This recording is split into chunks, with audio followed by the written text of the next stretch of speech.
सुरहित लाग कृपा करत चरित धर मनुज तनो मिटहि जग जंजाल।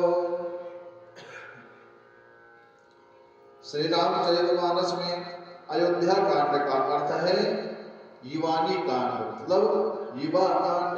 जो कुछ भी करना है हमें जवानी में ही कर लेना चाहिए। अगर हमारी जवानी सफल गई, समझो सब कुछ सफल गया। 40 से 45 साल तक जिसको जो करना है कर ले, उसके बाद कुछ हो नहीं पाता है। इसलिए हमें 45 वर्ष तक जो कुछ भी मेहनत करनी हो कर लेना चाहिए, आलस्य नहीं करना चाहिए। 45 वर्ष के बाद आदमी तो उपदेशक हो जाता है, कुछ करना नहीं चाहता है, सिर्फ उपदेश देना चाहता है। और वो भी उपदेश अपने बारे में नहीं करेगा, सिर्फ दूसरे के बारे में ही उपदेश करेगा। जीवन का ये 40 से 45 साल का क्रम इतना अद्भुत है कि जिसको जो करना है वह कर ले। अयोध्या कांड की कथा का सूत्र यहाँ से प्रारंभ होता है। हमको आराम भी अगर कोई देना चाहे तो हमें आराम नहीं करना चाहिए, सदैव मेहनत करना चाहिए। और यह राम कथा आप इसलिए सुन रहे हैं कि सुनना है और समझना है। राम कथा सिर्फ सुनने से ही काम नहीं चलाने वाली है। राम कथा को सुनना है और उसको अपने जीवन में उतारने का प्रयास करना चाहिए। राम जी की पूजा बहुत हो गई, अब राम जी अपनी पूजा करवाने के लिए अवतार नहीं लिए हैं। श्री रामचंद्र कृपाल भज मन, सिर्फ यही करने से काम नहीं चलने वाला है। केवल श्री रामचंद्र कृपाल भज मन भजने से काम नहीं चलने वाला है। श्री राम जी ने जो कहा है उसको करने से काम चलेगा। श्री राम जी ने जो किया है उसको करने से काम चलेगा। राम जी कहते हैं क्या? सोई सेवक प्रियतम मम सोई, मम अनुशासन माने जोई। भगवान कहते हैं मेरा सेवक वही है जो मेरे द्वारा स्थापित अनुशासन को माने और उसको जिए। अब अनुशासन राम जी का कैसे पता चलेगा? यहीं से अब शुरू होता है। विवाह तक तो गुरु की अनुशासन में रहे भगवान, अब राम जी के जीवन में स्व अनुशासन शुरू होता है। विवाह तक श्री राम जी गुरुदेव भगवान विश्वामित्र जी के अनुशासन में रहे, अब उनका स्व अनुशासन शुरू होता है। जिस आदमी के जीवन में स्व अनुशासन नहीं है वह किसी काम का नहीं है।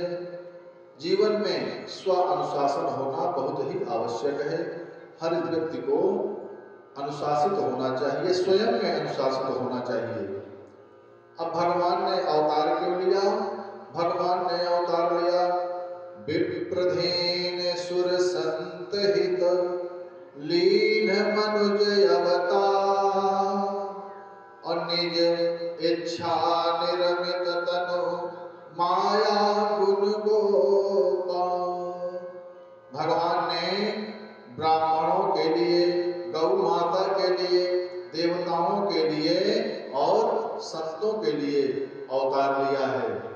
अयोध्या जी में जब विवाह करके भगवान आए तब से खूब आनंद हो रहा है। अनेक वर्ष बीत गए, अयोध्या जी में अनेकों वर्ष तक मंगल होता रहा। पूरे नगर के नर नारियों में एक लालसा है क्या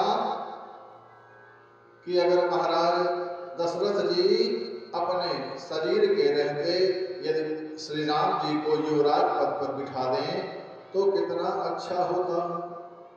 सभी अयोध्या वासियों के मन में यह बात चल रही है। सबके उर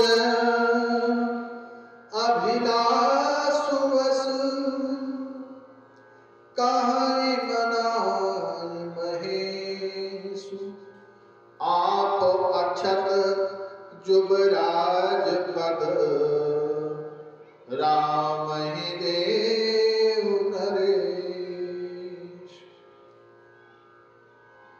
अयोध्या वासियों के अंदर जो बात चल रही है, यहाँ एक बात बड़ी अद्भुत है। क्या आपको एक भी ऐसा कोई जीव नहीं मिलेगा जिसके जीवन की सब इच्छा पूरी हो गई हो? कोई तन दुखी है, कोई मन से दुखी है और कोई धन से दुखी है। इस संसार में आप पूरे संसार में घूम आएंगे। पूरे संसार की बात है, सिर्फ यही जितने लोग हैं इन्हीं की बात नहीं है। पूरे संसार में आप घूम आएंगे, लेकिन पूरी तरह से सुखी व्यक्ति आपको कोई भी नहीं मिलेगा। किसी को अपने तन से दुख है, कोई मन से दुखी है, किसी को धन से दुख है, और जो इन तीनों से सुखी है, तन मन धन, वो जन से दुखी है। तो कुछ ना कुछ तो दुख सबको ही रहेगा। आपको सब प्रकार का सुखी कोई नहीं मिलेगा। अब आप पूछेंगे कि इसका उपाय क्या है? तो उपाय सिर्फ ये है कि जो परिस्थिति हमारे साथ निर्मित हो गई है उसी को हम स्वीकार कर लें। यही एक उपाय है सुखी रहने का। जिस अवस्था में है, जैसे भी व्यवस्था है, उसी में हम सुखी रहें। सुख कब मिलता है? सुख का अनुभव करने से सुख मिलता है। अब हमारे प्रभु के पिता श्री भगवान श्री राम के पिताजी श्री चक्रवर्ती जी महाराज राजा दशरथ जी की एक इच्छा पूरी नहीं हुई, जो उनके जीने के बाद ही पूरी हुई, उनके जाने के बाद ही पूरी हुई। उपाय क्या है? कोई इच्छा बनाइए ही मत। जब हम कोई इच्छा ही नहीं बनाएंगे तो पूरी हो या ना हो उससे कोई मतलब ही नहीं है। सब अच्छा है, अच्छा भी अगर आए तो भगवान को अपनी इच्छा को सौंप दीजिए। जो कुछ करेंगे प्रभुवर करेंगे, जो करेंगे श्री राम करेंगे।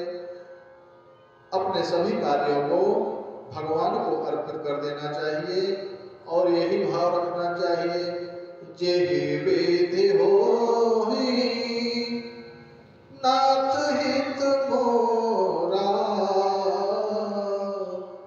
करो सो बेगी दास मैं तोरा।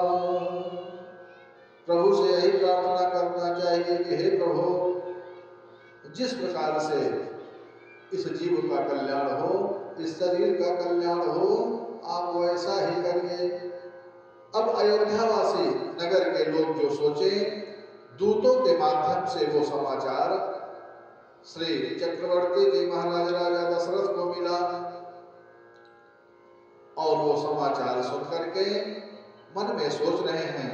इतने में एक दिन श्री राजा दशरथ जी महाराज ने अपने शीश पर मुकुट पहना और मुकुट पहन करके दर्पण देख करके मुकुट को ठीक कर रहे हैं। तब महाराज ने देखा कि कान के पास के बाल जो हैं वो सफेद हो गए हैं और सफेद बाल कुछ कहते हैं, सफेद बाल कुछ इशारा करते हैं। क्या कहते हैं? कहते हैं कि अवस्था बहुत हो गई, अब बाहर के अलंकार को कम करके अंदर के अलंकार को सजाने की जरूरत है। बाह्य अलंकार से अब दूर होने की जरूरत है और आंतरिक अलंकार करने की आवश्यकता है। हमारी ये तीसरी अवस्था प्रथम अवस्था को शिक्षा देती है और अगली अवस्था का स्वरूप निर्माण करती है। ये जो वृद्धावस्था है इसको हम कम ना समझें। वृद्धावस्था को कम नहीं समझना चाहिए। वृद्धावस्था स्वतः ही भगवान में लग करके प्रथम और द्वितीय दोनों अवस्थाओं को व्यवस्थित करती है।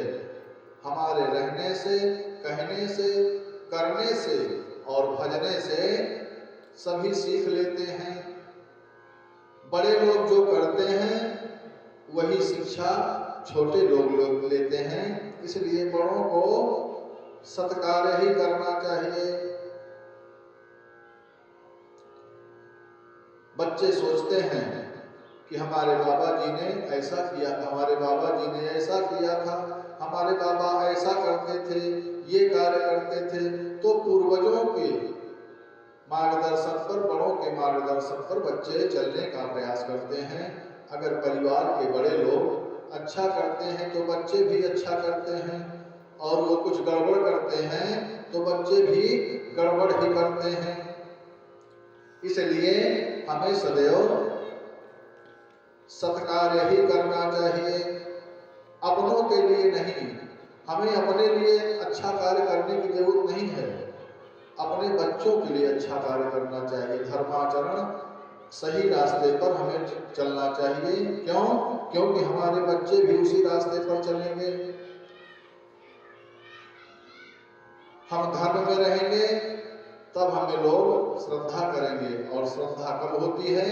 जब सामने वाले में तप होता है, सामने वाले में भगवत अनुराग होता है।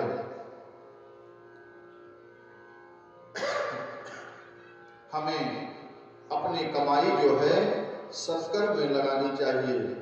बच्चों के लिए धन इकट्ठा करने की जरूरत नहीं है, बच्चों के लिए हमें धर्म इकट्ठा करने की जरूरत है।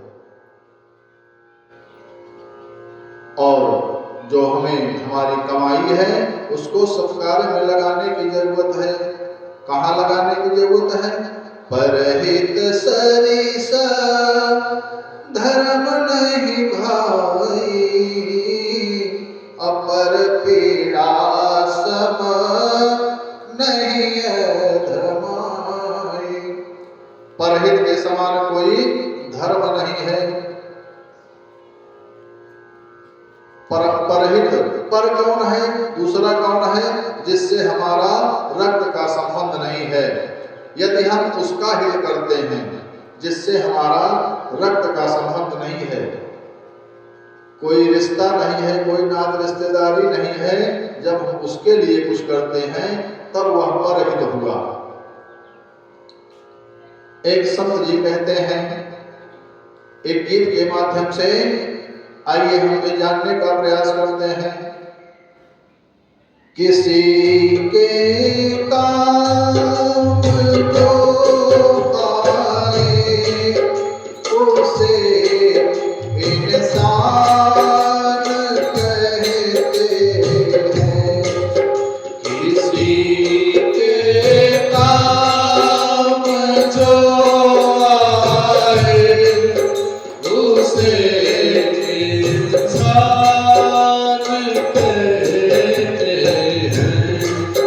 किसी के काम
इसी का नाम है जीवन। जो मुश्किल में न घबराए, जो मुश्किल में न घबराए, उसे इंसान कहते हैं। जो मुश्किल में न घबराए, उसे इंसान कहते हैं। यह दुनिया एक उलझन है, कहीं धोखा कहीं ठोकर। ये दुनिया एक उलझन है, कहीं धोखा कहीं ठोकर। कोई हंस हंस के जीता है, कोई हंस हंस के जीता है, कोई जीता है रो रो कर।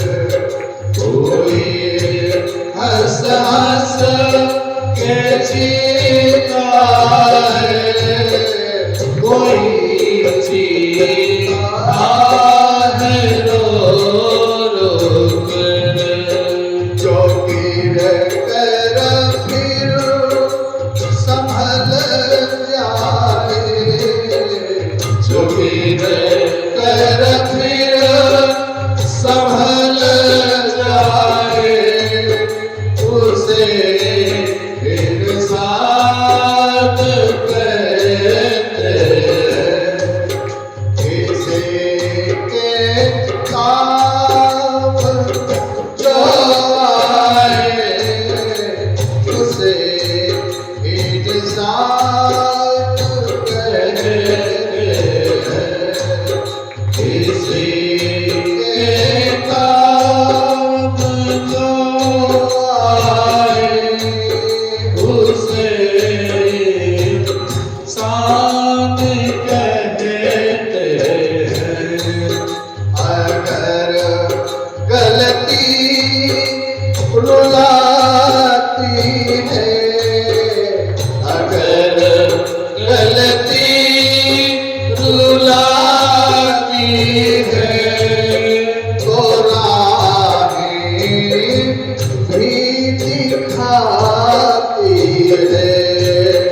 अगर गलती रुलाती है, तो राहें भी दिखाती है। बसर गलती का पुतला है, बसर गलती का पुतला है। ये अक्सर हो ही जाती है। अगर गलती का पुतला है, ये अक्सर हो ही जाती है। जो गलती कर के पछताए, जो गलती कर के पछताए, उसे इंसान कहते हैं। किसी के काम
इंसान उसे कहते हैं जो किसी के काम आए, जो दूसरों का हित करे, सिर्फ अपने हित में ही ना लगा रहे, दूसरों का भी हित करे। इसलिए भगवान ने किस लिए अवतार लिया? परहित के लिए। विप्रधेन सुर संत हित लीन मनुज अवतार।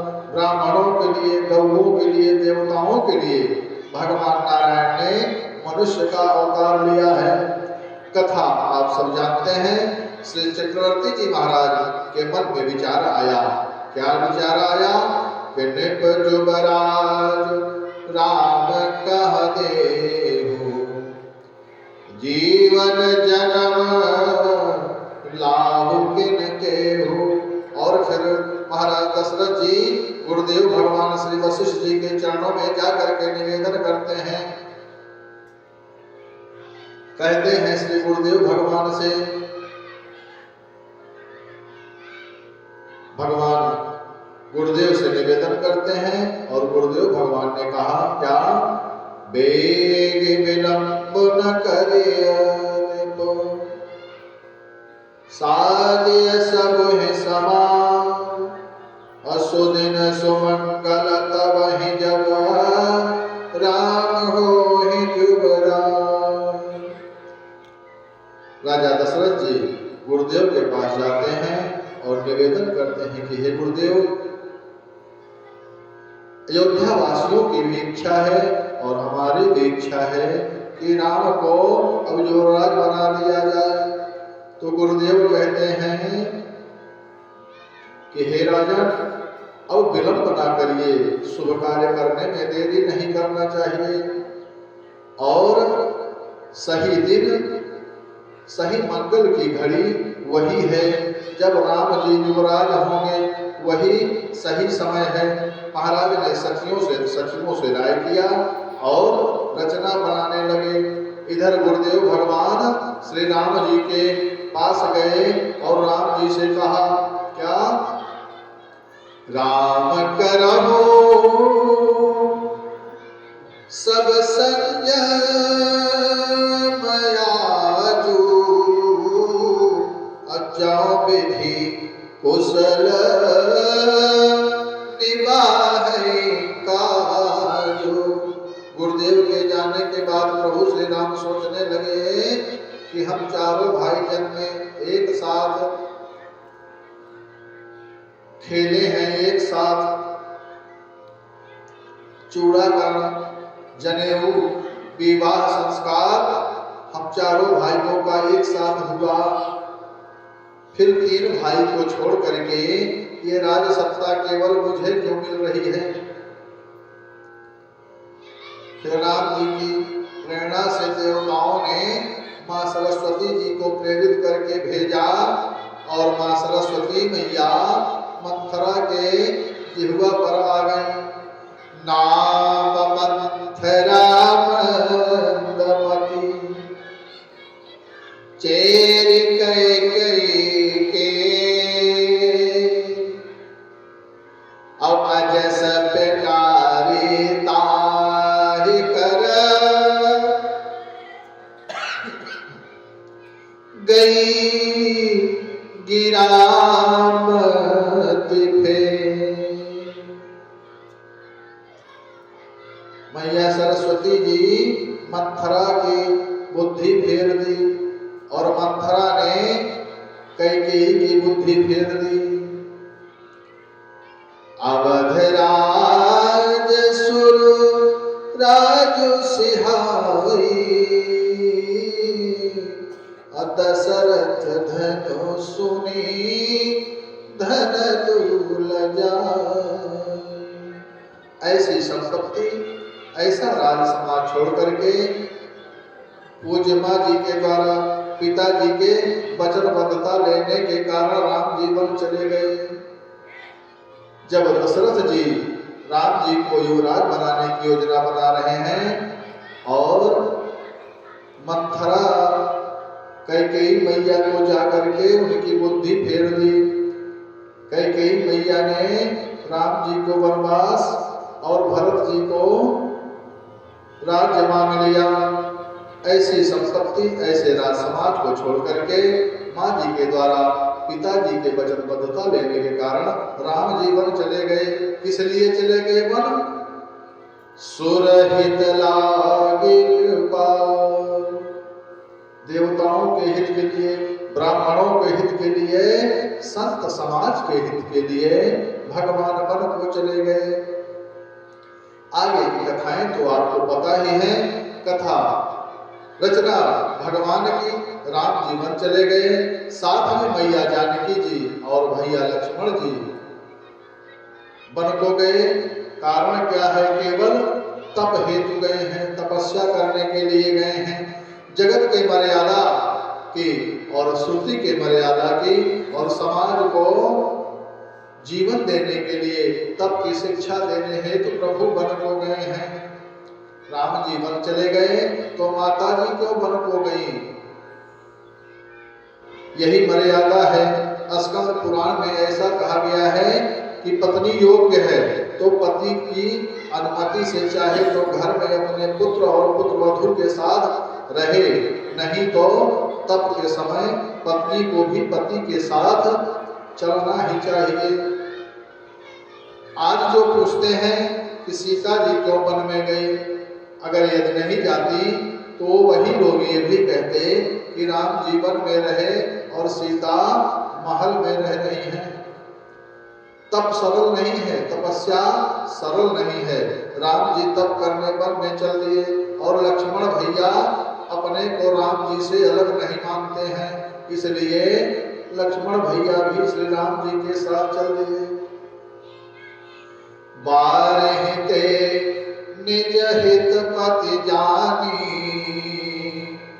लक्ष्मण राम चरण रति मानी। बचपन से ही अपने प्रभु की सेवा में लगे थे, तो वो कैसे राम जी के साथ नहीं जाएंगे? वो तो राम जी के साथ जाएंगे ही।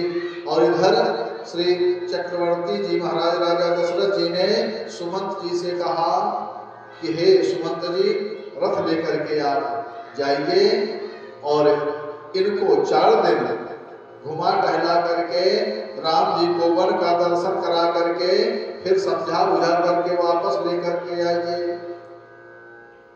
निष्ठा कभी फिरती नहीं है, सत्य कभी फिरता नहीं है। सत्य अपने पर टिका ही रहता है, असत्य ही बदलता रहता है। सत्य तो सदैव अपरिवर्तनीय रहता है। सत्य क्या है? सत्य मेरे राम जी हैं। अयोध्या की सारी प्रजा राम जी के साथ चल पड़ी। अयोध्या की सारी प्रजा राम जी के साथ वन के लिए चल पड़ी। रात्रि में तमसा नदी के तट पर वास हुआ। सभी लोग तमसा नदी के तट पर रुके हैं और भगवान ने सोचा कि अगर यह पूरी प्रजा हमारे साथ रहेगी तो हम भजन कैसे करेंगे, हम तपस्या कैसे करेंगे। तब प्रभु ने माया शक्ति को प्रेरित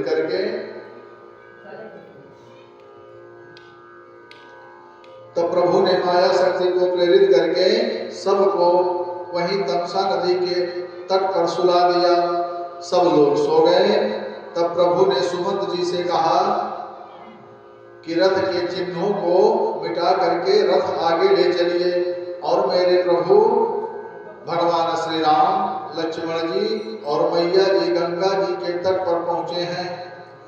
गंगा जी को देख करके प्रभु रथ से उतरे और गंगा मैया को दंडवत करते हैं, गंगा मैया को प्रणाम करते हैं। बोलिए गंगा मैया की जय हो। प्रभु ने गंगा मैया की महिमा को गा करके सुनाया। गोस्वामी तुलसीदास जी लिखते हैं, गंग सकल मुद मंगल मूला, सब सुख करनी हरणी सब सूला। प्रभु संगमेरपुर पहुंचे और संगमेरपुर में प्रभु के जो सखा हैं निषाद राजगुरु, उन्होंने बड़ा सुंदर स्वागत किया भगवान का। कहते हैं निषाद राज जी, हे प्रभु, यह राज सिंहासन आपका है। हे प्रभु, आप इस सिंहासन को पावन करिए। प्रभु ने कहा कि हे मित्र, मैंने 14 वर्षों तक उदासीन व्रत का पालन लिया है। हम किसी गांव नगर में प्रवेश नहीं करेंगे, नगर और गांव के बाहर ही हम रहेंगे। आप शीशम के वृक्ष के नीचे मेरे लिए उषा की चटाई बिछा दें। इसको कहते हैं नियम, और जो जिया जाए उसको कहते हैं धर्म। जो नियम और धर्म को समझता है उसी की बरकत होती है। नियम माने वो जो सिद्धांत बने, और धर्म माने जीवन में जो आचरण धारण हो। सिद्धांत बने उसका पालन करिए, पालन नहीं करेंगे तो फल नहीं मिलेगा। इसलिए हमें नियम और संयम से ही कोई कार्य करना चाहिए। भगवान ने क्या नियम लिया?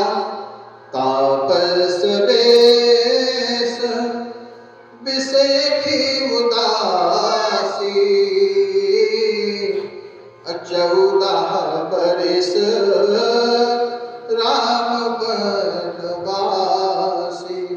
आपने विचार किया कि राम जी का विशेष उदासीन वेश लेकर के बन जाना क्यों लिखा? देखिए, कोई भी काम जो समाज में अति विशिष्ट कार्य है वो वही व्यक्ति कर सकता है जिसने कोई विशेष तप किया हो। जो विशेष कार्य है समाज में हर कोई नहीं कर सकता है। जो विशेष व्यक्ति होगा वही कुछ विशेष कार्य करेगा। सामान्य व्यक्ति के बस का कोई कार्य नहीं है। कार्य के लिए विशेष लोग नारायण के द्वारा, भगवान के द्वारा भेजे जाते हैं, और वहां से आप विशेष कार्य करना चाहते हैं तो विशेष बनिए। बिना विशेष हुए कोई विशेष कार्य नहीं हो सकता है। कैसे? जो जितनी ऊंचाई पर जाना चाहता है उसके आचरण में उतनी ही ऊंचाई होनी चाहिए, उतनी ही अच्छी सोच होनी चाहिए उसके मन में, तभी वह उतनी ऊंचाई पर पहुंच सकता है जितनी ऊंचाई पर वह सोच रहा है, वो जाना चाहता है। आचरण ऊंचा होना चाहिए व्यक्ति का, विचरण ऊंचा होना चाहिए और साथ ही संगत ऊंची होनी चाहिए। हमारा स्वभाव ऊंचा होना चाहिए, हमारा जीवन ऊंचा होना चाहिए और हमारी कथनी और करनी ऊंची होनी चाहिए। सिर्फ कथनी ऊंची हो और करनी नीची हो तो हम ऊंचा कार्य नहीं कर सकते हैं। भगवान ने इसीलिए उदासीन व्रत लिया कि हम तप करेंगे। तप से क्या होगा? 12 वर्ष जब कोई तप करता है तो 13वां वर्ष खाली होता है और जो फल मिलता है उसको 14वें वर्ष में फल मिलता है। राम जी ने जब कठोर तप किया तो 13वें में उनको विश्राम मिला और 14वें वर्ष में राम जी ने रावण का वध किया। ऐसे नहीं होता कि राम जी अयोध्या से निकले और रावण को मार दिए। रावण कोई हल्का फुल्का व्यक्ति थोड़ी था, वो महाबलशाली था। रावण हल्का नहीं था, रावण का प्रताप को आपको बताया था। भुजबल विश्ववस्य करी राक्षस को न स्वतंत्र। पूज्य पाद गोस्वामी जी लिखते हैं कि रावण जब चलता था तो धरती की गति देखिए, धरती डगमगा जाती थी। चलत दशानन डोलती अवनी, गरजत गर्भ श्रमहि सुर रवनी। रावण का इतना आतंक।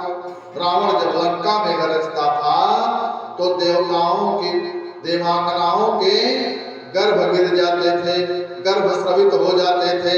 और रावण जब चिल्लाता था तो अग्नि, वरुण आदि देवता को जब बुलाता था तो वो गालियां भी देता था। पंक्ति देखिए, गोस्वामी जी ने लिखा, रावण यावत सुने बस को और देवन ताके मेरे गिर खोहा। रावण का इतना भय था कि देवता लोग सुन करके मेरुगिरी की गुफा में छिप जाते थे। इतना वो प्रतापी था कि राम जी ऐसे कैसे उसको मार सकते थे? बिना तपस्या के राम जी कैसे मार सकते थे? भगवान तो एक क्षण में उसको मार सकते थे, लेकिन भगवान ने हमको और आपको शिक्षा दी कि बेटा अगर बड़ा कार्य करना हो तो बड़ी तपस्या करनी होगी। इसी तरह जैसे भगवान ने हमको शिक्षा दी वैसे हम अपने बच्चों को शिक्षा दें, अपने बच्चों को उपदेश दें, अपने बच्चों को सिखाएं कि बड़ा वही बनता है जो कुछ बड़ा कार्य करता है, तपस्या करता है, मेहनत करता है, वही आगे बढ़ता है। मेरे प्रभु श्री राम रात विश्राम करते हैं और लक्ष्मण भैया ने निषाद राज के दुखी होने पर उनको गुह गीता सुनाया और बड़ा आनंद हुआ। निषाद राज और लक्ष्मण भैया आनंद से सत्संग कर रहे हैं। अब प्रभात काल हुआ। बरबस सुमंत जी को परमात्मा ने विदा किया। सुमंत जी जा नहीं रहे हैं, लेकिन हमारे प्रभु सुमंत जी को समझा बुझा करके विदा करते हैं। सुमंत जी तो ले जाना चाहते हैं भगवान को वापस, लेकिन राम जी को, मैया को, भैया को पर सबने मना कर दिया। बहुत स्नेह बढ़ा करके सुमंत जी को विदा किए हैं राम जी।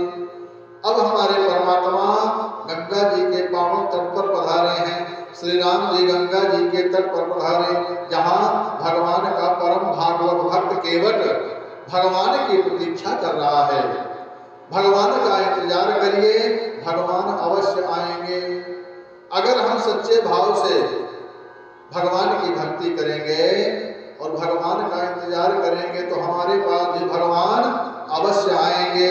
जैसे केवट भैया के पास गए, सबरी मैया के पास गए, उसी तरह हमारे पास भी हमारे प्रभु निश्चित आएंगे। लेकिन हम भक्त बनकर के देखें, भगवान की भक्ति सच्चे हृदय से करके तो देखें।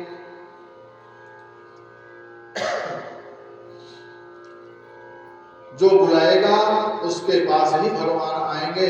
हम तो भगवान को बुलाते ही नहीं हैं, हम तो केवल आरती करते हैं। हम कहाँ चाहते हैं कि भगवान हमारे पास आए, सिर्फ दिखावा ज्यादा होता है। सच्चे हृदय से हम भगवान की भक्ति नहीं करते हैं। भगवान को जब हम प्रेम करेंगे तो भगवान जरूर आएंगे। तुलसी इस संसार में सबसे मिलियो धार, ना जाने किस वेश में नारायण मिल जाए। हम भगवान को प्रेम से भजें, भक्ति से भजें। ना जाने किस वेश में प्रभु मिल जाए। भिखारी के वेश में मिल सकते हैं, पागल के वेश में मिल सकते हैं। इसलिए हमें सभी का सत्कार करना चाहिए। भिखारी हो या पागल, किसी का निरादर नहीं करना चाहिए। अगर हमारे दरवाजे पर कोई भिखारी आता है तो हम ज्यादा कुछ ना दे सकें तो जो कुछ हमारे पास है वही दे करके उसको विदा करें। या कुछ भी नहीं है तो प्रेम से उससे दो बातें तो कर सकते हैं। एक गिलास खाली पानी है, खाली पानी ही पिला सकते हैं। इसलिए हमें किसी का अपमान नहीं करना चाहिए। ना जाने किस वेश में नारायण मिल जाए। कुत्ते के वेश में मिल सकते हैं भगवान, पक्षी के वेश में मिल सकते हैं, गैया मैया के वेश में मिल सकते हैं, किसी भी वेश में प्रभु मिल सकते हैं। हमें सबका आदर करना चाहिए, निरादर किसी का नहीं करना चाहिए। अब केवट जी को निषाद जी ने नहीं बुलाया, राम जी ने बुलाया। क्यों? क्योंकि केवट जी निषाद जी से भाव रखा था कि प्रभु जो नगर में आए हैं दिव्य पुरुष, उनको गंगा पार मैं ही उतारूंगा। कारण बस आज ही घर नाव चलाऊंगा, इसके बाद मैं नाव नहीं चलाऊंगा। फिर मेरी भांज जिसको आप देना चाहिएगा दे दीजिएगा। अब निषाद राज ने केवट जी से हाँ कह दिया और कहा कि ध्यान रखना प्रभु हैं। केवट ने कहा कि महाराज एक वचन और दीजिए, मैं जो कुछ करूंगा। केवट निषाद राज से कहता है कि हे महाराज मैं जो कुछ भी करूंगा आप बोलेंगे नहीं।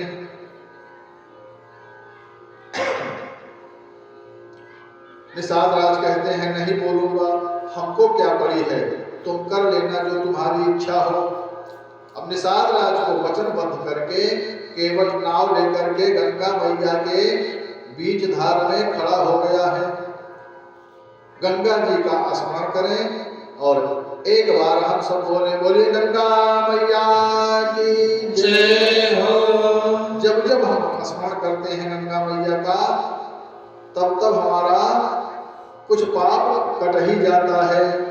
स्नान करते समय जब हम गंगा मैया का स्मरण करते हैं तो गंगा मैया उस बाल्टी के जल में आ जाती हैं और उस जल को हम गंगा जल ही समझें और गंगा जल से स्नान करें।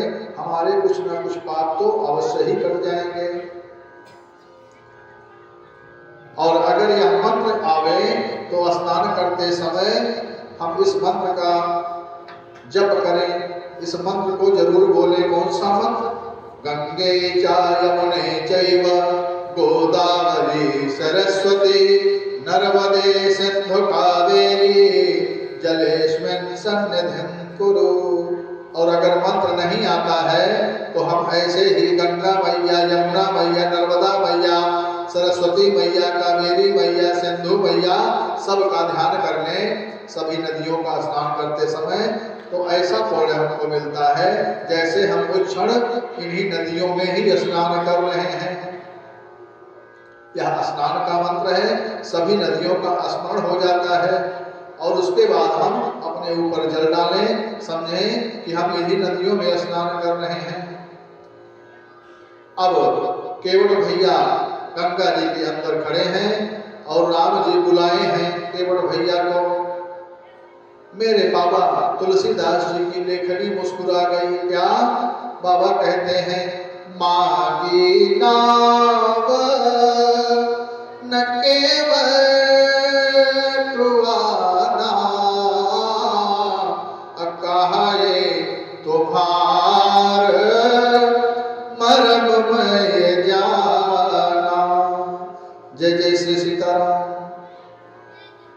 चरण कमल रज कहूँ सब कही, अमानुष करनी मूर्ख छुआई। छुअत सिला भई नारी सुहाई, अपाहन तेना काठ कठिनाई। तरनी मुनि घरनी होई जाई, बाट पर मोर नाव उड़ाई। यही प्रतिपालहु सब परिवारू, और नहीं जानो कछु और कबारू। जो प्रभु पारि अवसि गाचहु, मोहि पद पदुम पखारन कहु। पंक्ति देखिए, मांगी नाव न केवट याना। राम जी ने नाव मांगी और केवट जी आए नहीं, और नहीं आए तो उल्टा बोले कि हम आपके मरम को जानते हैं। पहली बात तो बुलाने पर आए भी नहीं, और केवट जी भगवान से कह रहे हैं कि मैं आपके मरम को जानता हूं, आऊंगा नहीं, और आऊंगा तो आपके चरण को धोऊंगा। आपके चरण में जो रज है, जो मिट्टी लगी है, उसमें कुछ चमत्कार है। उस मिट्टी में कुछ बूटी है, पत्थर को भी वह मिट्टी स्त्री बना देती है। मेरी नाव तो काठ की है, जल में डूबी रहती है, जल में डूबी रहने के कारण काठ भी कोमल हो गई है। इसलिए हे प्रभु, मैं आपको अपनी नाव में नहीं बिठाऊंगा। कथा ये कहती है कि भगवान पर कभी हमें दोष नहीं लगाना चाहिए, यह भक्त का स्वभाव है। और केवट जी ने भगवान को कहा, हे प्रभु, दोष आप में नहीं है। केवट भी भगवान का दोष नहीं दे रहा है। केवट कहता है कि हे प्रभु, दोष आप में नहीं है। दोष तो चरण के रज की ऐसी महिमा है, जो कुछ है उस चरण की रज में है। देखिए, बाबा गोस्वामी जी कप्तावली में भी लिखते हैं, केवट जो कहता है, रावरे दोष न पायन को, पग धूर को भूर प्रभाव महा है। पाहन ते बन पाहन काठ को, कोमल है जल खाए रहा है। पावन पाए पखार के नाव, चढ़ाई आय सुहोत कहा है। अब तुलसी सुन केवट के बर बैन, हंसे हंसे प्रभु जानकी ओर हा है। आप में दोष नहीं है प्रभु, जो कुछ दोष है आपके चरण रज में है। चरण रज की महिमा ऐसी है कि जिसको स्पर्श कर लेती है उसका रूप बदल देती है। क्या होगा? नारी हो जाएगी, नाव हमारी नारी हो जाएगी। और नाव तो जल में है प्रभु, कोमल भी है, इसलिए इसमें नारी होने में देर नहीं लगेगी। इसलिए मैं आपके चरण को धोऊंगा, तभी आपको मैं बैठाऊंगा। अगर मेरी नाव स्त्री हो गई तो एक स्त्री घर में है, मैं उसी का खर्चा वर्चा नहीं उठा पा रहा हूँ, और जब दूसरी स्त्री भी हो जाएगी तो मैं उसका लालन पालन कैसे करूँगा। हे प्रभु, मैं बगैर आपके चरण को धोए अपनी नाव में नहीं बैठाऊंगा। भगवान मुस्कुराए मन ही मन में, क्यों? केवट जी की निर्मलता पर भगवान की निर्मलता ही पकड़ती है। निर्मल मन जन जो मोहि पावा, मोहि कपट छल छिद्र न भावा। केवट जी की निर्मलता दिखाई दी भगवान को, और भगवान जी को बहुत अच्छा लगा। लक्ष्मण जी ने कहा, भी कोई और रास्ता नहीं है क्या भैया? तो केवट ने कहा कि कोई और रास्ता है तो प्रभु, आगे कमर भर पानी है। राम जी मौन हैं और केवट जी लक्ष्मण भैया को बता रहे हैं, यही घाट ते थोरिक दूर है, कटिलो जल था देखई हूँ जो,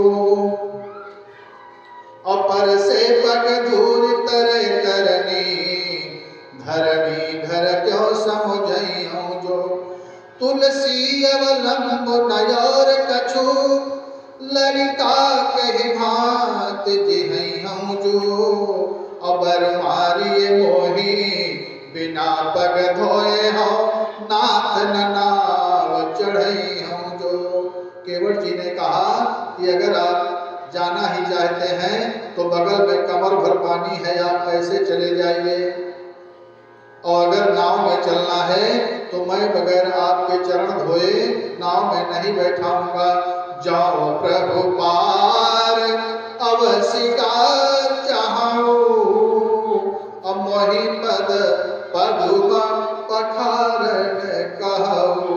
राम जी नहीं बोले, 4 बार कहा, न बोले तो केवट जी ने कहा कि हे प्रभु, पद कमल धोई चढ़ाव नाव, नाथ उतराई चाहो, मोहि राम राउरी आन दशरथ, सपथ सब साची कहो, बरु तीर मारहु लखन पे जब, लगी न पाय पठारी हो, तब लगी न तुलसी दास नाथ, कृपालो पार उतारी हो।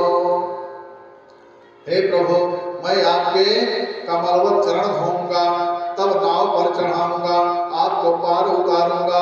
अगर आपके पास उतराई नहीं है तो मुझे उतराई भी नहीं चाहिए। हे नाथ, आपकी सौगंध लेता हूँ, मुझे आपसे उतराई नहीं चाहिए, आप सिर्फ अपने चरणों को धुलवा लीजिए। अब सत्यवती महाराज चक्रवर्ती जी की सौगंध, राजा दशरथ जी की सौगंध लेता हूँ, मैं आपसे उतराई नहीं लूंगा। जैसे ही दशरथ जी का नाम आया, बाबू जी का नाम लिया, लक्ष्मण जी का हाथ तरकस पर गया और क्रोधित होकर के केवट जी को कहते हैं कि मैं तुझे मार दूंगा, मैं तेरे प्राण ले लूंगा। तब केवट जोर जोर से बोलने लगा, बरु तीर मारहु लखन पे जब, लगी न पाय पखारी हूँ, तब लगी न तुलसी दास नाथ, कृपाल पार उतारी हूँ। प्रभु लक्ष्मण जी अब मार भी देंगे तो जब तक पाँव न पखार लूंगा। केवट कहता है कि हे प्रभु लक्ष्मण जी, अगर आप मुझे मार भी देंगे तो ठीक है, लेकिन मैं जब तक प्रभु के चरण नहीं धो लूंगा तब तक मैं अपनी नाव पर नहीं बैठाऊंगा, नाव पर नहीं चढ़ाऊंगा। केवट के वचन को सुन करके भगवान बहुत जोर से हंसे हैं। सुन केवट के वे प्रेम लपेटे अटपटे, बिहसे करुणा ऐन, चितय जानकी लखन तन। केवट भैया की प्रेम भरी अटपटी वाणी सुन करके परमात्मा बहुत जोर से हंसे। क्यों? क्योंकि देखिए क्या क्या बोले, मेरी सौगंध, पूज्य पिताजी की सौगंध, लक्ष्मण जी आप मुझे मार भी देंगे तब भी मैं बिना चरण धोए भगवान को नाव पर नहीं बिठाऊंगा। इन सब बातों को सुन करके भगवान हंसे हैं। लक्ष्मण जी की तरफ देखते हैं, मैया सीता जी की ओर देखते हैं और कहते हैं इशारों में कि अब बताइए आप लोग क्या करेंगे। जब इस स्तर पर आ गया केवट कि आप मुझे मार भी दोगे तब भी चलेगा, लेकिन बिना चरण धुले मैं नाव में नहीं बिठाऊंगा। कृपा सिंधु बोले मुस्काई, असोई गरु जहि तव नाव न जाई। बेगियानु चल पय पखारो, अहो विलंब उतारहि पारो। भगवान मुस्कुरा करके कहते हैं कि हे केवट भैया, आपकी नाव जिस प्रकार से बची रहे आप वही कर लो, लेकिन जो करना है जल्दी करो, क्योंकि बहुत देर हो रही है। बड़ी तीव्रता से नाव दौड़ा करके केवट जी लाए हैं भगवान के पास नाव को। और गंगा जी ने देखा कि भगवान के वचन सुना तो गंगा मैया सोचने लगी जो भगवान का एक नाम बोल दे जीव तो भवसागर से पार कर देते हैं, वो भगवान केवट से गंगा पार जाने के लिए नाव मांग रहे हैं। गंगा मैया सोच रही हैं भगवान केवट के वचनों को सुन करके लीला कर रहे हैं। ऐसा जान करके गंगा मैया का अज्ञान दूर हो गया। अब मेरे परमात्मा ने बड़ी मधुर लीला यहाँ की है, क्या कि किसी को पता भी नहीं चला। और केवट जी आए तो भगवान से बोले प्रभु अगर आप कहें तो घर से बाल बच्चों को भी मैं ले आऊं। केवट जी इशारों में भगवान श्री राम से कहते हैं कि हे प्रभु मैं तो आपके पांव धुलने चल ही रहा हूँ, लेकिन अगर आपका आदेश हो तो मैं जा करके अपने बाल बच्चों को भी यहाँ ले आऊं, उनका भी कल्याण हो जाए। भगवान इशारे में ही कह दिए कि जाओ केवट भैया आप अपने बाल बच्चों को भी ले आओ। अब बाल बच्चे क्या करेंगे आकर के? यहाँ एक शिक्षा है कि हम कोई भी पुण्य कार्य करें तो हम अपने परिवार को प्रयास करें कि साथ में ले करके करें, क्योंकि हर कार्यों में धर्म कार्य में परिवार को बाल बच्चों को साथ में लेना बहुत जरूरी होता है। इससे परिवार का संस्कार श्रेष्ठ होता है, परिवार को संस्कार की प्राप्ति होती है।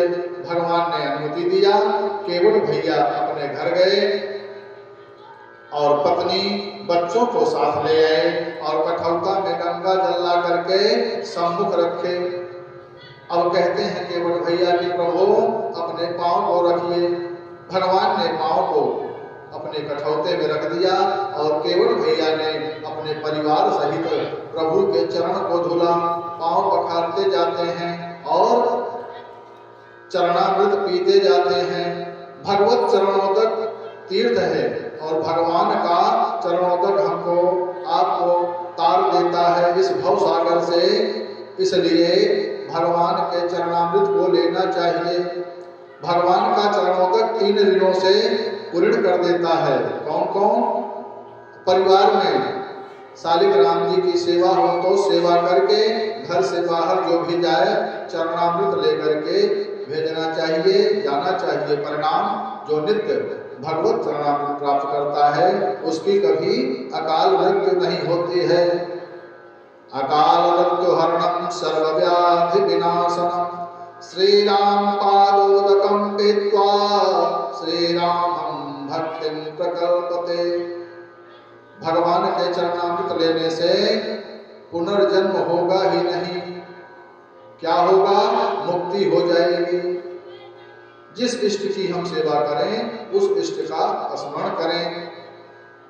यहाँ केवट जी भगवान के पांव पखार रहे हैं और गुरुदेव भगवान कहते हैं क्या आइए हम भजन के माध्यम से जानने का प्रयास करते हैं।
केवट भैया को अपना बना लिया भगवान ने। केवट भैया को आनंद हुआ और केवट भैया के मन में अनुराग बढ़ा, प्रेम बढ़ा। पद पखारे जल पान करी आप सहित परिवार, पितर पार कर प्रभु पुनि मुदित गयो ले पार। भगवान के चरण को धो करके केवट भैया को बड़ा आनंद हुआ और चरण को धो करके परिवार सहित चरणोदक लिया और अपने जीवन को धन्य किया। अब केवट भैया भगवान को नाव में बिठाए हैं, मैया को नाव में बिठाए हैं, लक्ष्मण भैया को नाव में बिठाए हैं और पितर सहित देवताओं को तिलांजल दी भगवान ने। और नाव पर बैठ करके प्रभु पार कर जा रहे हैं और केवट भैया इन तीनों को अपनी नैया में बैठा करके बड़ी प्रसन्नता से नैया को खेल रहे हैं और प्रसन्नता के साथ केवट भैया मल्हार गा रहे हैं क्या कि मेरी नैया में लक्ष्मण राम, मेरी नैया में लक्ष्मण राम, हे गंगा मैया धीरे बहो, मेरी नैया में लक्ष्मण राम, हे गंगा मैया धीरे बहो।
काटे गंगा पार करे नैया और पाप काटे गंगा दर्शन को लक्ष्मण राम हो दर्शन को लक्ष्मण राम गंगा मैया तेरे बहो मेरी नैया में लक्ष्मण राम गंगा मैया धीरे बहो हे गंगा मैया धीरे बहो हे गंगा मैया धीरे बहो बोले गंगा मैया की जय हो बोलिए श्री राम भैया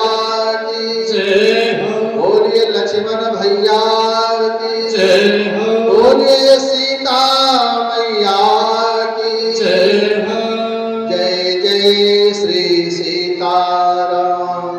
केवट भैया श्री राम जी लक्ष्मण जी और सीता मैया को नाव पर बिठा करके गंगा मैया पार करवा रहे हैं। केवट उतरी दंडवत कीन्हा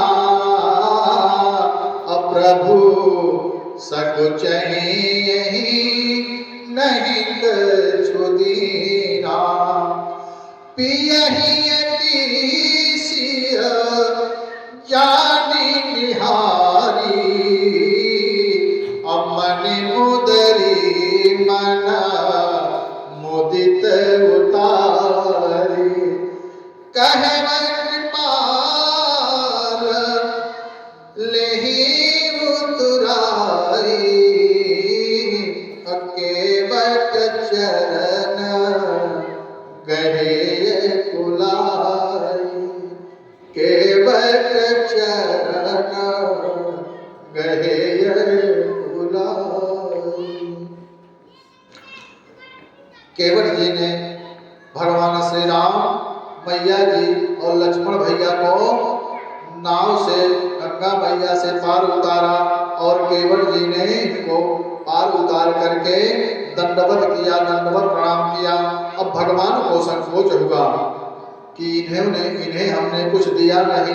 माने भगवान के संकोच को जान करके अपनी मणि मुद्रिका उतार करके अपने हाथ से और भगवान के हाथ में रख दिया।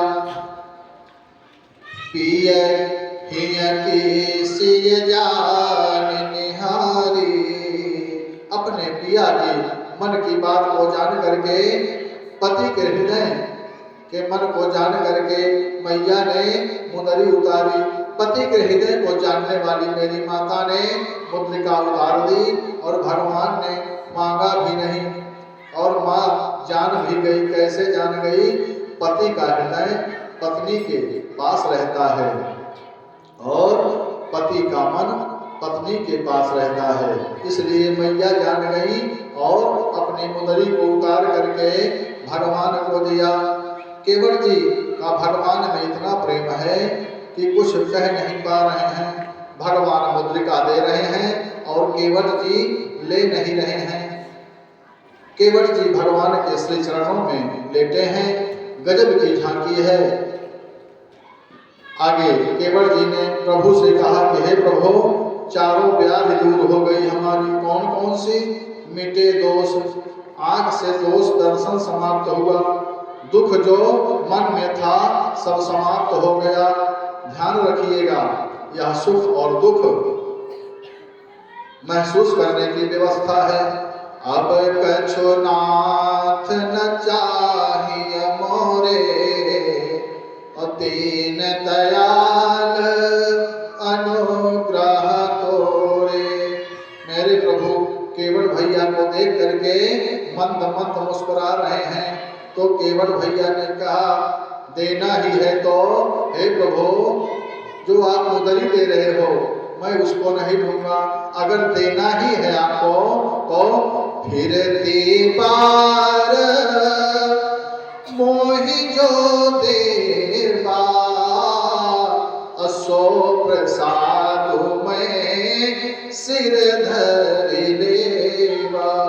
हे प्रभु, अभी मैं आपसे कुछ नहीं लूंगा। अगर आप मुझे देना ही चाहते हैं तो हे प्रभु, जब आप वापस आएंगे तो वापस आकर के आप जो मुझे देंगे मैं उसे प्रसाद स्वरूप ले करके अपने सिर पर रख लूंगा। विदा कीन करुणायतन भगत विमल भरुदे। परमात्मा से कुछ नहीं लिया, तब केवट जी को भगवान ने विमल भक्ति प्रदान कर दी। जब केवट भैया ने भगवान से कुछ नहीं लिया तो नारायण ने केवट भैया को विमल भक्ति भेंट कर दी और विमल भक्ति प्रदान करके एक बड़ा प्यारा गीत आता है। हमें भी यह भाव रखना चाहिए भगवान के प्रति। क्या केवट भैया भी भगवान से यही भाव रख रहे हैं कि हे प्रभु, आपने तो मुझे सब कुछ दे दिया है, अब मुझे पाने के लिए कुछ इच्छा ही नहीं है। उसी तरह हम सभी को भी भगवान के प्रति यही भाव रखना चाहिए। भजन के माध्यम से जानने का प्रयास करते हैं। क्या मुझे तूने मालिक बहुत कुछ दिया है, बहुत कुछ दिया है, तेरा शुक्रिया है, तेरा शुक्रिया है। मुझे तूने मालिक बहुत कुछ दिया है, बहुत कुछ दिया है, तेरा शुक्रिया है, तेरा शुक्रिया है। जायदाद दी है, ये औलाद दी है, ये जायदाद दी है, ये औलाद दी है। मुसीबत में हर वक्त इबादत दी है, मुसीबत में हर वक्त इबादत दी है।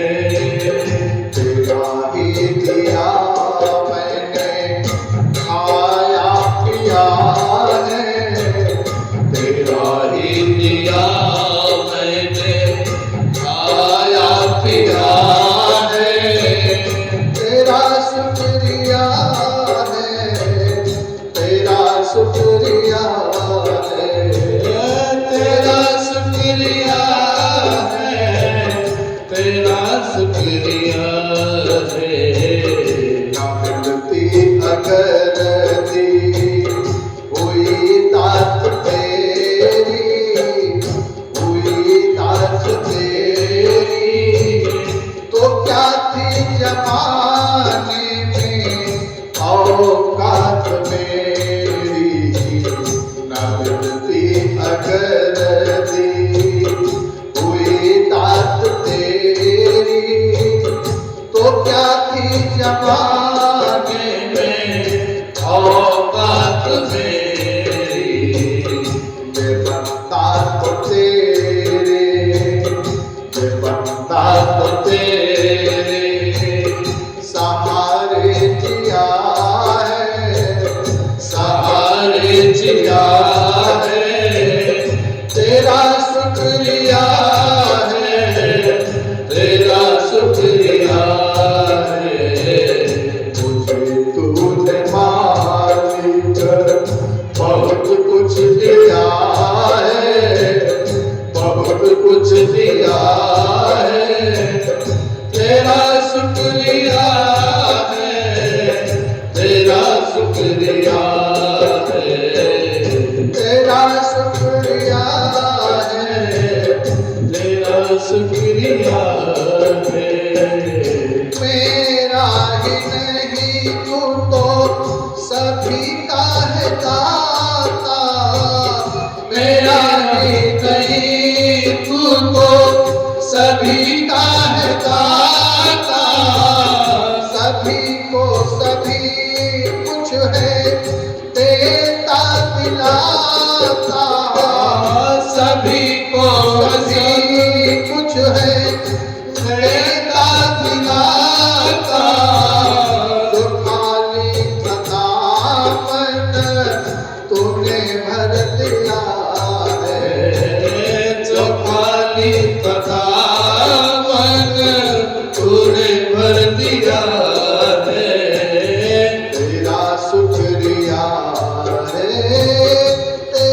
शुक्रिया है, तेरा शुक्रिया है, तेरा शुक्रिया है।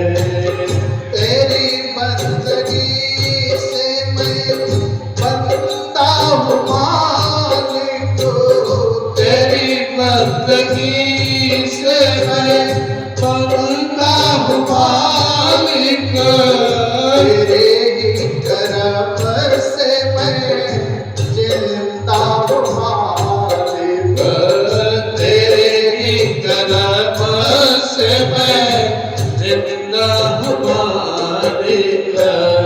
तू ही तो तू ही ने तो जीने के काबिल किया है, तू ही ने तो जीने के काबिल किया है, तेरा शुक्रिया है तेरा शुक्रिया है। मुझे तूने मालिक बहुत कुछ दिया है, बहुत कुछ दिया है, तेरा शुक्रिया है, तेरा शुक्रिया है। मेरा भूल जाना तेरा ना भुलाना, मेरा भूल जाना तेरा ना भुलाना, तेरी रहमतों का कहाँ है ठिकाना, तेरी रहमतों का कहाँ है ठिकाना। तेरी इस मोहब्बत ने पागल किया है, तेरी इस मोहब्बत ने पागल किया है, तेरा शुक्रिया है, तेरा शुक्रिया है, तेरा शुक्रिया है, तेरा शुक्रिया है। मुझे तूने मालिक, मुझे तुझे मालिक बहुत कुछ दिया है, बहुत कुछ दिया है, तेरा शुक्रिया है, तेरा शुक्रिया है। बोले गुरुदेव भगवान की जय हो, बोलिए सियावर रामचंद्र की जय हो। केवट जी को परमात्मा ने दिया कुछ नहीं, लेकिन सब कुछ दे दिया।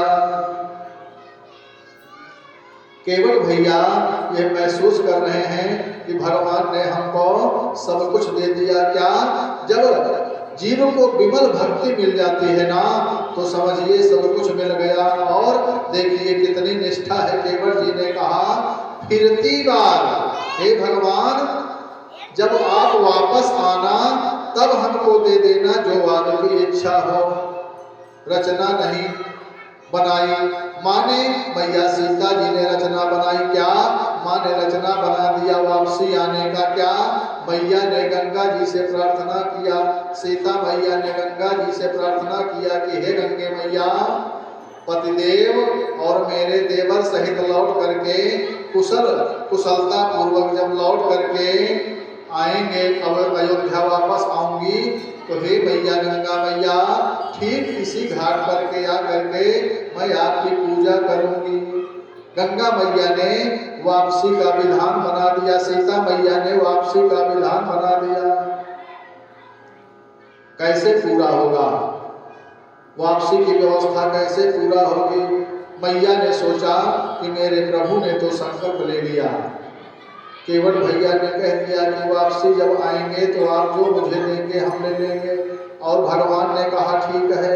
तो संकल्प हो गया कि हाँ हाँ आएंगे वापस और तुम्हें कुछ देंगे। तब सीता मैया मन में विचार कर रही हैं कि मेरे प्रभु ने संकल्प तो ले लिया, अब वापस इसी रास्ते से आना हुआ कि कहीं दूसरा रास्ता पड़ गया। तो इसलिए गंगा मैया से सीता मैया ने प्रार्थना की कि हे मैया कुशल पूर्वक हमें आप इसी रास्ते से लाना ताकि मैं आपकी पूजा कर सकूं और मेरे पति देव का जो संकल्प है यह पूरा हो सके। संकल्प लेना नहीं चाहिए और संकल्प अगर हम लें तो उसे मन में ही रखना चाहिए, बहुत ज़्यादा उसका प्रचार प्रसार नहीं करना चाहिए। और संकल्प मन में आ गया तो प्रयास करना चाहिए कि जिंदगी रहते उसको पूर्ण अवश्य कर लेना चाहिए। पहले तो संकल्प लेना ही नहीं चाहिए और ले लिया तो पूरा होने के लिए, उसको पूरा करने के लिए पूरा प्रयास करना चाहिए, अधूरा प्रयास नहीं करना चाहिए और संकल्प को अधूरा भी नहीं छोड़ना चाहिए। तो परमात्मा ने यात्रा बनाई, गंगा जी ने आशीष दिया मैया को, मैया सीता को गंगा मैया ने आशीर्वाद दिया। प्रभु आगे बढ़े और निषाद जी को वापस भेजने चाहते हैं, लेकिन निषाद राजगुरु वापस जाना नहीं चाहते हैं। बोले प्रभु कि वन में आप कहाँ रहेंगे? तो निषाद राज कहते हैं कि हे प्रभु हम आपके साथ चलेंगे और 10 दिन आपकी सुंदर व्यवस्था करके हम 10 दिन में वापस आ जाएंगे। भगवान ने उनको साथ ले लिया और चलते चलते परमात्मा हमारे भगवान श्री राम तीर्थराज प्रयाग पहुँचे। तीर्थराज की श्रेष्ठता राम जी ने बखाना है। श्रीमुख से प्रशंसा की, एक विश्राम मार्ग में लिया। ठाकुर ने फिर तीर्थराज प्रयाग पहुंचे और तीर्थराज की श्रेष्ठता राम जी ने बखाना। गंगा यमुना की पावन लहरों का दर्शन किया, सरस्वती जी को वंदन किया और महात्मा गाते गाते भगवान आनंद में आ गए। और तीर्थराज प्रयाग 3.5 करोड़ तीर्थों के राजा हैं। पाताल लोक, मृत्यलोक, देवलोक और 50 लाख यत्र तत्र सर्वत्र जो तीर्थ बिखरे हैं, तीर्थराज प्रयाग इनके राजा हैं। तीर्थराज प्रयाग राजा हैं और उनकी रानी श्रद्धा जी हैं और सचिव सत्य हैं और भगवान वेणी माधव इनके मित्र हैं। अक्षय वट इनका छत्र है और संगम तीर्थराज प्रयाग का सिंहासन है और जितने तीर्थ हैं सब उनकी दिव्य सेनाएं हैं। भगवान को देखते आनंद हुआ और परमात्मा ने कहा कि कलयुग के कलमश रूपी हाथी का वध करने के लिए तीर्थराज प्रयाग सिंह के समान हैं। तीर्थराज में जाने पर सब पाप नष्ट हो जाते हैं। एक बार भाव से श्रद्धा से हम जय जयकार लगाएंगे। बोलिए तीर्थराज प्रयागराज की जय। परमात्मा ने माँ सीता जी को, निषाद राजगुरु को और लक्ष्मण भैया को तीर्थराज प्रयाग की महिमा सुनाई है और आगे भरद्वाज जी के आश्रम में पधारे हैं। भरद्वाज जी महाराज ने भगवान को प्रणाम करके हृदय से लगा लिया, बहुत स्नेह दिया, आश्रम में ले आए, भगवान का पूजन किया और कहा कि हे प्रभु अब करी कृपा देहु पर रेहु और निज पद सरसिज सहज स्नेहु। हे प्रभु, हे नाथ, तीर्थराज प्रयाग में बसना आज हमारा धन्य हो गया। भरद्वाज जी भगवान से कहते हैं कि हे प्रभु, तीर्थराज प्रयाग में रहना, निवास करना आज हमारा धन्य हो गया, आज हमारा जीवन सफल हो गया। कैसे? अगर हम यहाँ न बसते तो आप कैसे आते? आप आए, आज हमारा जीवन धन्य हो गया। तीर्थराज प्रयाग में भगवान ने रात विश्राम किया और प्रातः काल त्रिवेणी जी में स्नान किए और भरद्वाज जी से पूछा कि हे मुनिवर, हम अब किधर जाएं? मनुष्य को श्रुति, स्मृति अथवा पुराणों के पथ का अनुगमन करना चाहिए, मनमुखी मार्ग नहीं पकड़ना चाहिए, अपनी मनमानी रास्ता नहीं पकड़ना चाहिए। जीवन के कुछ सिद्धांत होने चाहिए और जीवन का कुछ नियम भी होना चाहिए। बिना नियम के हवा भी नहीं बहती है और बिना नियम के सूर्य भगवान भी नहीं चलते हैं और बिना नियम के समुद्र जी भी नहीं रहते हैं।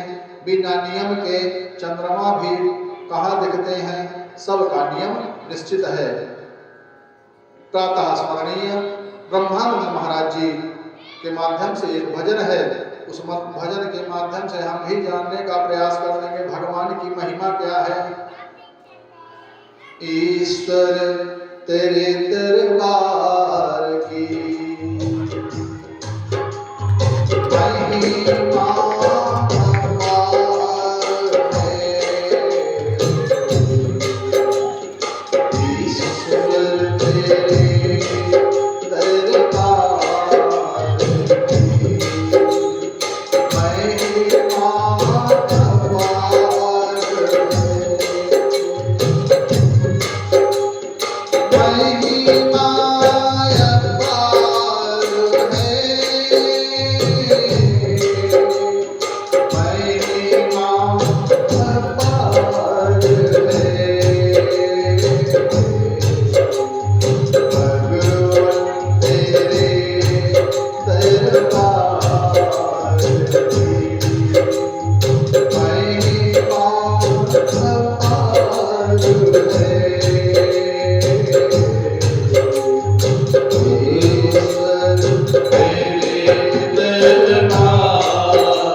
इस तरह नदियों में जल भरा है, चलती हवा दिन रात,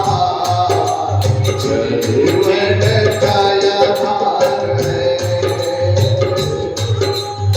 ईश्वर तेरे दरबार की महिमा अपार है। ईश्वर तेरे दरबार की महिमा अपार है। फल फूल या साग, कंद मूल रस भरे, पित्त दूध दही खान पान की बहार है। ईश्वर तेरे दरबार की महिमा अपार है। ईश्वर तेरे दरबार की महिमा अपार है। बंदा सके न जान, तेरा क्या विचार है। ईश्वर तेरे दरबार की महिमा अपार है।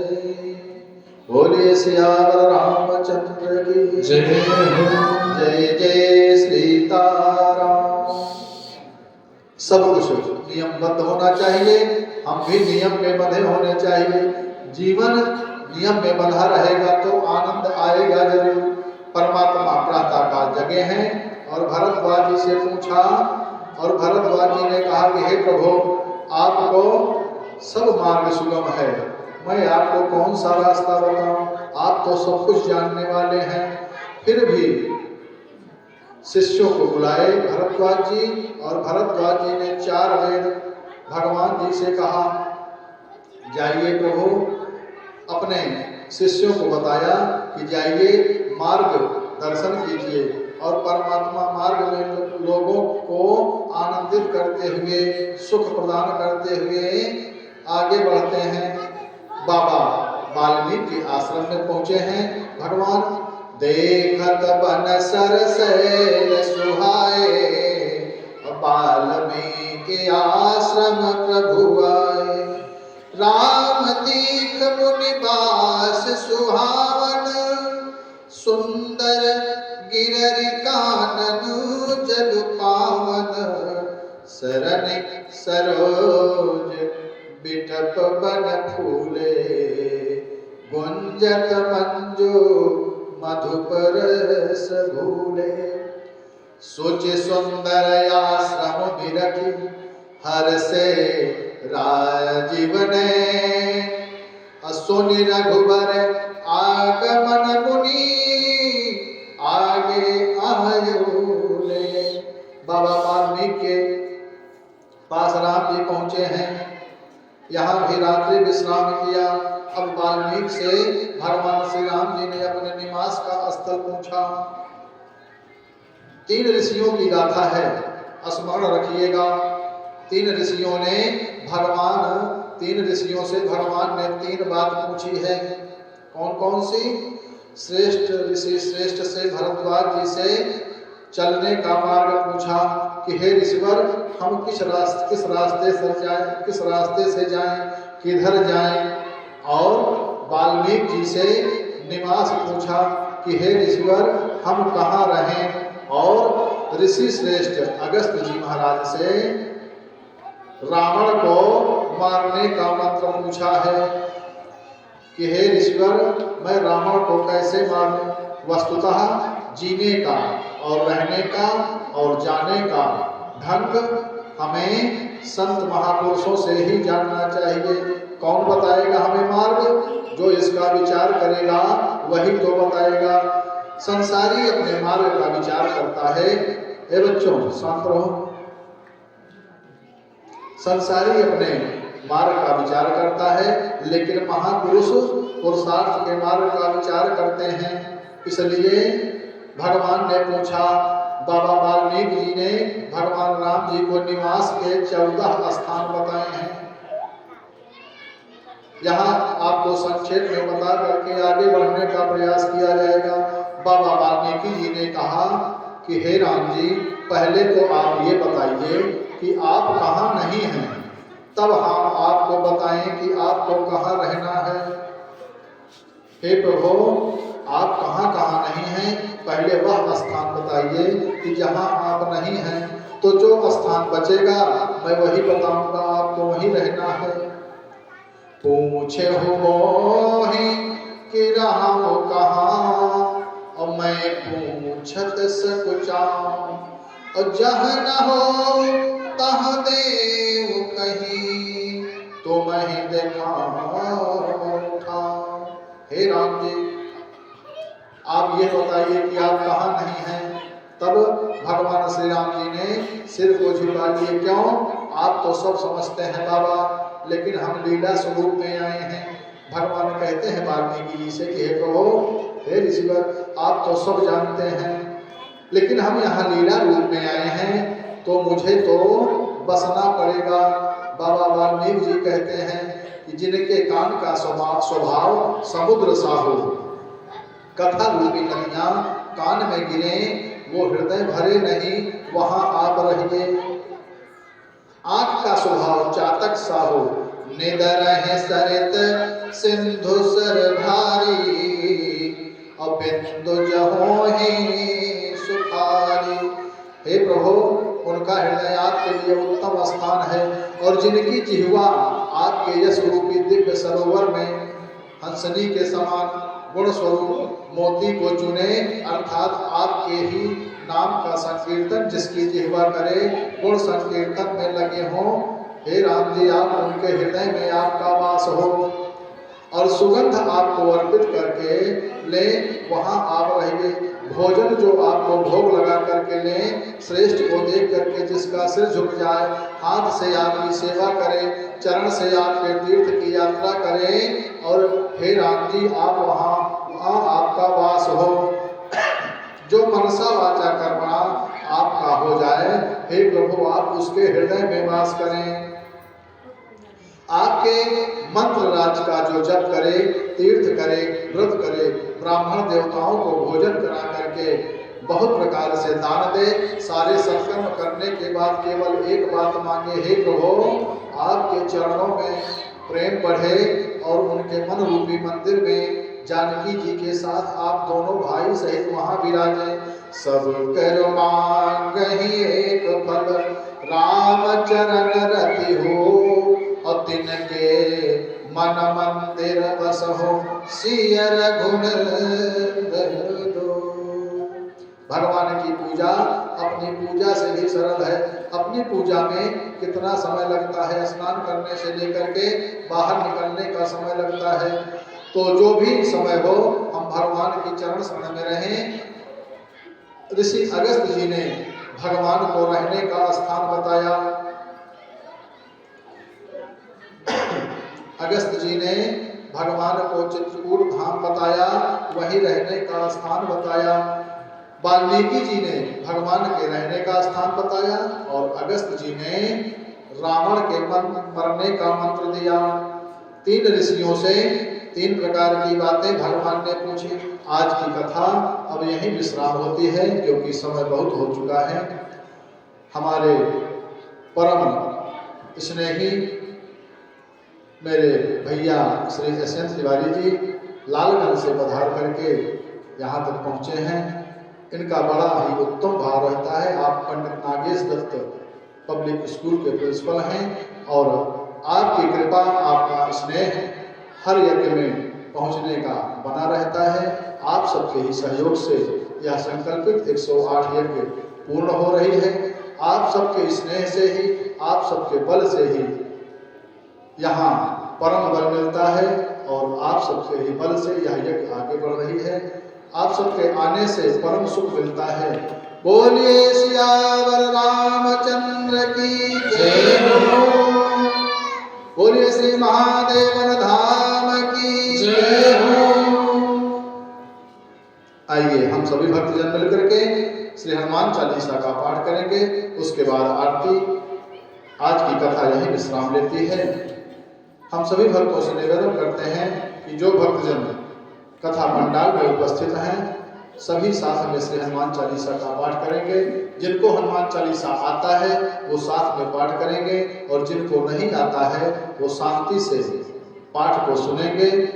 जो पाठ करने का फल मिलता है वही पाठ सुनने का भी फल मिलता है। और जहाँ तक आवाज पहुँच रही है सभी भक्तों से निवेदन जो जहाँ पर हैं वहीं से श्री हनुमान चालीसा का पाठ करें और अपने जीवन को धन्य बनाएं। बोलिए श्री शिव शक्ति नारायण महायज्ञ की जय। जय जय जय हनुमान गोसाई कृपा करो गुरुदेव की नाम। जय जय जय हनुमान गोसाई कृपा करो गुरुदेव की नाई। श्री गुरु चरण सरोज रज निज मन मुकुर सुधार। हरनौ रघुबर विमल जसु दायक फल चारि। बुद्धिहीन तन जानिके सुमिरो पवन कुमार। बल बुद्धि विद्या देहु मोहि। धर्म करे सविकार। जय जय जय हनुमान गोसाई कृपा करो गुरुदेव की नाई। जय जय जय हनुमान गोसाई कृपा करो गुरुदेव की नाई। जय हनुमान ज्ञान गुण सागर जय कपीस तिहु लोक उजागर। राम दूत नित बल धामा। अंजन पुत्र पवन सुत नामा। वीर विक्रम बजरंगी कुमति निवार सुमति के संगी। कंचन वरण विराज सुवेशा। कानन कुंडल कुंचित केसा। हाथ वज्र ध्वजा विराजे। कांधे मूंज जनेऊ साजे। शंकर सुवन केसरी नंदन। तेज प्रताप महाजगवंदन। विद्यावान गुणीयति चातुर। राम काज करने को आतुर। प्रभु चरित्र सुनने को रसिया। राम लखन सीता मन वसिया। सूक्ष्म रूप धरि सियहि दिखावा। विकट रूप धरि लंक जरावा। भीम रूप धरि असुर संहारे। रामचंद्र जी के काज सवारे।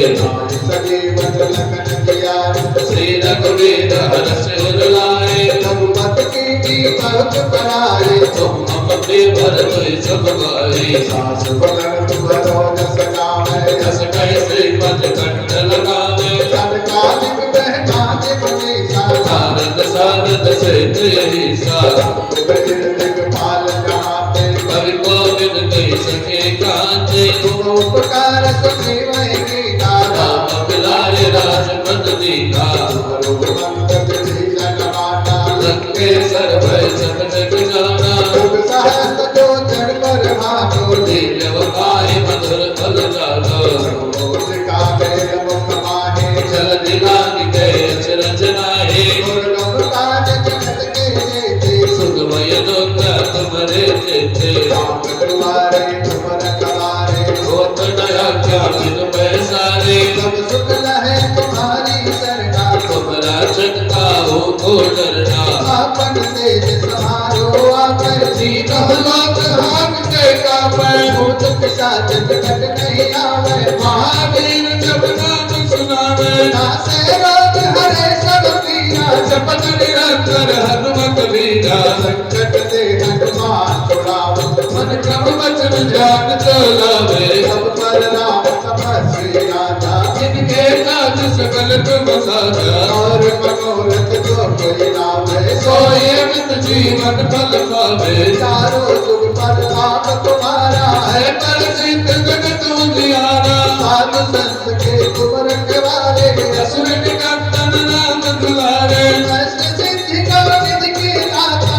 असबर दीन जानकी माता। राम रस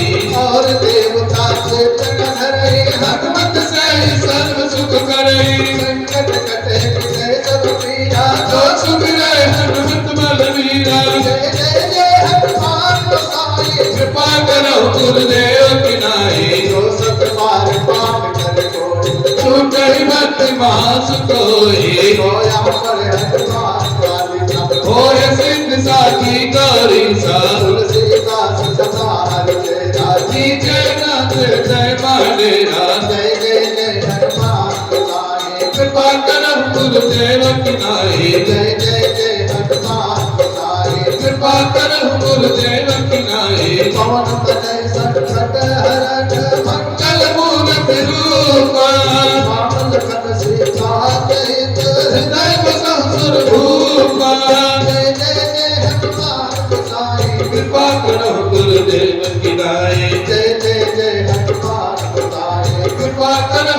गुरुदेव की नाई पवन सुकाज कठिन जगमाई जो नहीं होय बात तुम पाई मोरे तुम तब गुरु तुम्हारा जाऊं कहाँ तज पद जल जलता आस तोष तुम डरतानी आरती हरहु दीन जन जानी देव दूत पद कमल तुम्हारे सुर नर मुनि सब होहि सुखारे जय जय जय हनुमान गोसाई कृपा करो गुरुदेव की नाई जय जय जय हनुमान गोसाई कृपा करो गुरुदेव की नाई बोले गुरुदेव भगवान की जय हो बोले हनुमान जी महाराज की जय हो बोले श्री महादेवन धाम की जय हो। आप सभी भक्तजन अपने अपने स्थान पर खड़े हो जाएंगे।